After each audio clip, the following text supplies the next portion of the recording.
Ito guys, yung in-install nating 360 camera. Bali, meron siyang anti-motion. Kung meron siyang na-detect na tao, is yung mismong camera niyan susunod sa'yo.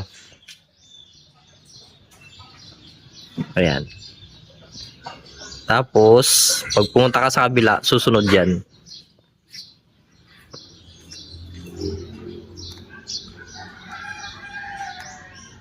Susundan yan mismo ng camera. Ayan siya.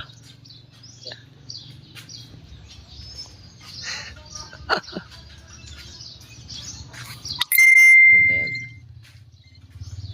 Ayan na.